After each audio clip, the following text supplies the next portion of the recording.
सोचिए, एक ऐसा स्कूल जहां बच्चों को अपनी मातृभाषा बोलने की वजह से सजा मिलती थी। इतना ही नहीं, कभी कभी उनकी जीभ में सुई तक चुभोती जाती थी। बच्चों को कभी मारा जाता था, कभी भूखा रखा जाता। और ये कोई काल्पनिक कहानी नहीं, बल्कि कनाडा के रेजिडेंशियल स्कूल सिस्टम की कड़वी सच्चाई है।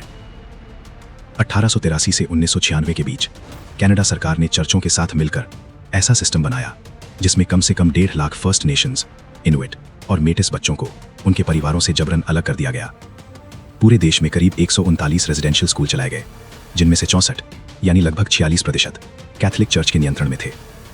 इन स्कूलों का उद्देश्य पढ़ाई से ज्यादा स्वदेशी बच्चों को उनकी संस्कृति, भाषा और पहचान से काटकर उन्हें यूरो कनाडाई समाज जैसा बनाना था। 1900 के दशक की शुरुआत में सस्कैचुवान की प्रेयरीज में 7 साल की एक क्री जनजाति की लड़की रहती थी, अवनिस्को।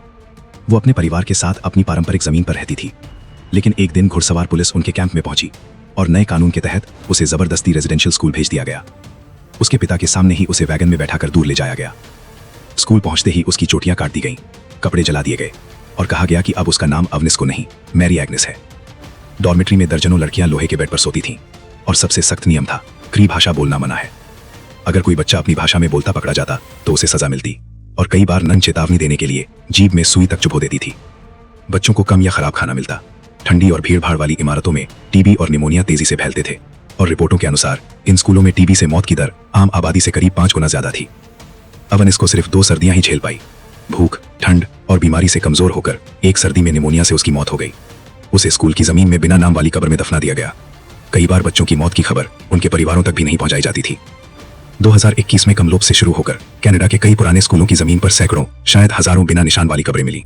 इसके बाद जुलाई 2022 में पोप फ्रांसिस कनाडा आए और सार्वजनिक रूप से माफी मांगी। लेकिन सवाल आज भी वही है, क्या एक सॉरी उन बच्चों का खोया हुआ बचपन वापस ला सकता है? अवनिस्को जैसी हजारों कहानियां आज भी उन जमीनों के नीचे दबी हुई हैं।